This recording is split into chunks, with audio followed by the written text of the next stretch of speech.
Welcome in everyone, another Steam Next Fest has come and gone. Over the course of the past week, I played 46 demos. Let's talk about my 10 favorite. Starting with number 10, Karate Survivor.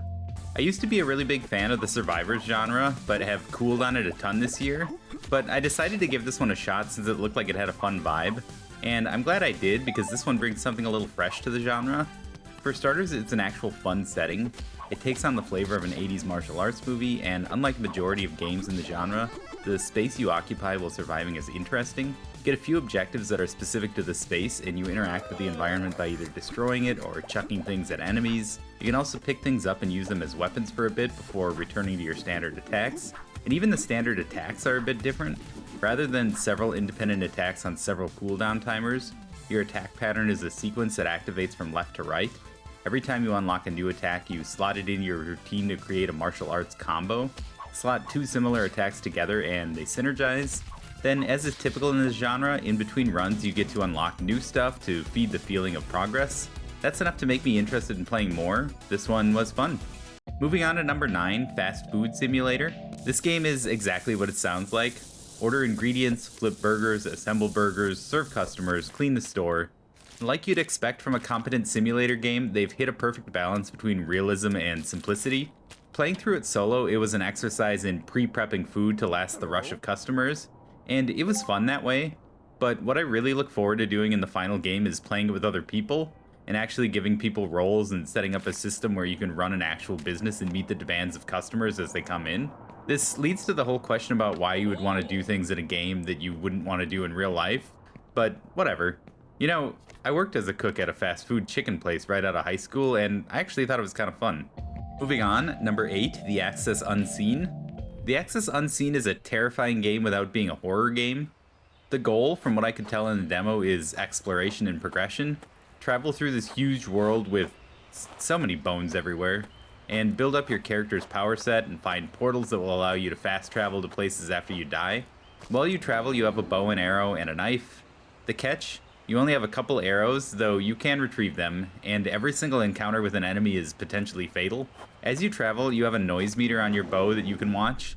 Making noise attracts monsters, and having to fight more than one monster at a time is pretty rough. You definitely want to be a stealth hunter and get rid of creatures that don't detect your presence, but they have good enough awareness that it almost always feels like you're being hunted. The sound design in this game is phenomenal, and it does a great job of creating this very tense atmosphere where you can hear monsters closing in on you and searching for you well before you can see them, which is an extremely uncomfortable feeling. The world design is very cool, the creature design is very cool. It just did a really good job giving everything a sense of weight and danger. Like I said earlier, the game is absolutely terrifying in a way that feels different from a lot of games. Next up, number 7, Teenage Mutant Ninja Turtles Splintered Fate.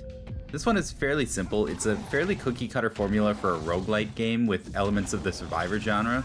Embark on a run, kill lots of bad guys, level up and pick from a selection of 3 random perks and or upgrades, see how far you can get, purchase some meta upgrades that will apply to all future runs, rinse and repeat.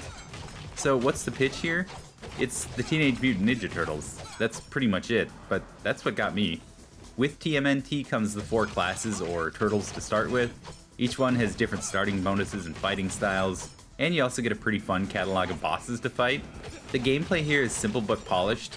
I was a little worried during my first run that it started out way too easy and repeating the first few areas on new runs would get tedious and repetitive very fast, and it might after a lot of play, but it always seemed to breeze by pretty quickly, and I found that I was able to get to the areas that actually required a little bit of care and effort decently fast. Creating a build is fun enough. You have some decent choices between swapping out or upgrading powers, which are manually activated by you and not done in the Survivor genre auto attack style. Materials that you can use for meta progression are also typically obtained as an upgrade option rather than something you get naturally. So you get that stuff at the expense of making yourself stronger within a run, which is a weighty choice to make. Then you have typical stat boosts. At the end of the day, this game isn't doing anything that hasn't been done a billion times before, and if the TMNT hook doesn't do anything for you, I don't think there's anything here worth paying attention to. But if you grew up with the Ninja Turtles and like the expansive world and characters they've built up over many years, it's really fun to see how they've adapted it all to this very familiar game formula. Throw in some co-op on top of that, and I think this will be a fun one to spend some time with. Let's keep things moving with number 6, Urban Myth Dissolution Center. So Urban Myth Dissolution Center is basically a visual novel. In fact, that is its category in the Steam store. There are elements that seem like you're trying to solve a mystery and discover clues and piece them together to arrive at an answer, but from what we see in the demo, it's not particularly difficult to find answers. You pretty much just click on everything, and when you're forced to answer a question, if you get it wrong, it doesn't seem like you're penalized and you just answer again. The reason this makes the list for me, despite visual novels not being my favorite genre, is the style in this is great. I mean, look at the awesome pixel art. On top of that, the idea of ghosts based on urban myths seems fun. It's kind of creepy, but not necessarily played off as scary horror, which is a fun tone. The characters presented in the demo seem fun, from the staff at the Dissolution Center to the clients to the myth itself. This is one of those cases where something seems put together so well that I think I'm gonna like it despite not being the first type of game that I typically reach for. I really want to see how the demo myth concludes, and I'm really looking forward to seeing what other myths they throw at you and how the overarching story progresses. They did a really good job of setting the premise fast, ramping it up fast, and giving you a sense that it's only the beginning and they're confident in their ability to take it somewhere bigger from there. Under no circumstances will I make a video of this one when it comes out because I don't want to read a billion lines of text out loud for a video, but I will absolutely be playing it. Next up, number 5, RAM, Random Access Mayhem. Random Access Mayhem has a really clear hook that isn't necessarily the reason why it's great. The hook is that you play as the enemies. It's a typical roguelike game where you kill lots of robots in a room, level up, and progress. But yeah, whenever you get close to dying, you hit a button, pick an enemy, and hop over to inhabit that robot with its current health and keep shooting. But that doesn't make it impossible to die. You are limited to only being able to move into a new host when a meter is filled, and that meter gets filled by killing, so you do need to pick your host carefully and make sure you're dealing out more damage than you're receiving. So that's already a pretty good pitch, and I thought my first run of the game was okay, but after dying and exploring the menus, I found the real gold. There are full tutorials on how to play as each of the different robot types, and there's actually a decent amount of depth to each of them. Each one has multiple types of attacks and special moves. Not so many that you can't possibly remember them all, but enough to make your selection of robots to inhabit really matter. After going through all the tutorials and loading into another run, the amount of fun I had skyrocketed tremendously. While not all of the robot types in the demo are equally effective, all of them are fun. And as you level up, the levels apply to different robot types, so you can kind of lean into some more in runs than others. There's a lot of depth in this one while also being fast and chaotic. Really, really well done. But I do have to warn you, if you play this one, please do yourself a favor and go through the tutorials. It's a little bit of a barrier to entry that isn't immediately obvious as being necessary, but absolutely worth it. Then number 4, Keep Driving. Keep Driving is a weird little game. You're tasked with packing up your car and heading to your friend's house to play a video game, but you need to get there by Sunday, so you throw your video game into the trunk and set off, if you remember to throw the video game in the trunk. My first run, I actually didn't realize I needed to do that. As you drive, you blast the stereo. Unfortunately not in this video footage, since I never know the rules of what you can and can't put in videos on YouTube, but the music they put in the game had a great vibe. Then you run into these perils on the road, potholes, distractions, broken down vehicles, etc. Each occurrence comes with a little pattern matching puzzle game. Your goal is to match all the symbols to clear them out. Each round, a set number of those little symbols will be noted as attackers. Fail to wipe them out that round and you'll suffer damage to your vehicle, potentially to your energy level, or maybe pick up a debuff like getting cold or depressed.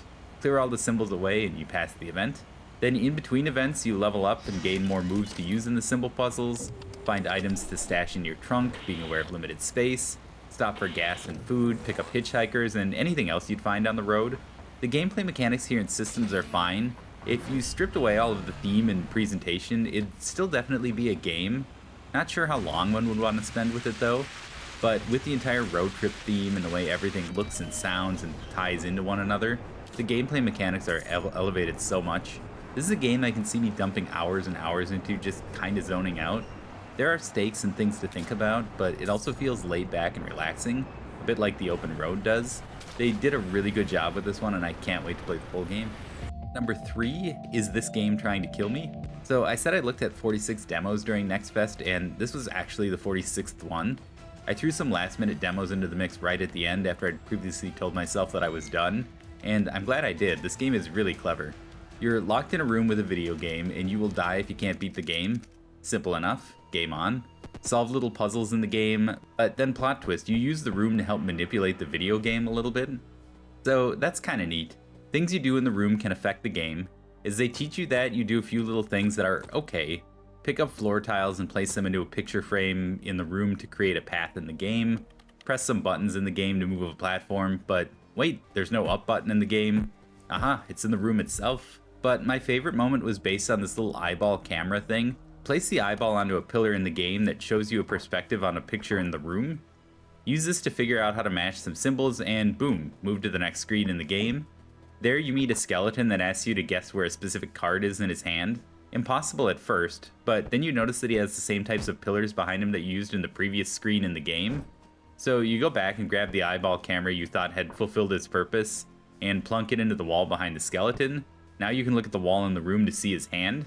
I have no idea how long the full game is going to be or how much they'll ramp up the puzzles, but in this very brief glimpse in the 15-minute long demo, there was enough to make me excited to see what they do with it. And in general, the writing and the visuals all seemed very nice. I was impressed with this one and look forward to seeing where it goes. At number 2, Rise of the Golden Idol. So I have to admit, this one may have had a bigger impact on me because I never actually played The Case of the Golden Idol, which this is a sequel to. I know that game is very well liked. What I don't know is where this game is more the same and where it improves and pushes the series forward. But coming into this as a newcomer to the series and seeing all of the systems for the first time, I was blown away. I absolutely loved it. If you're unfamiliar with the series, it works like this. You arrive at a scene, you click around to populate a pool of names and words. Anything you find in the environment is added to that pool.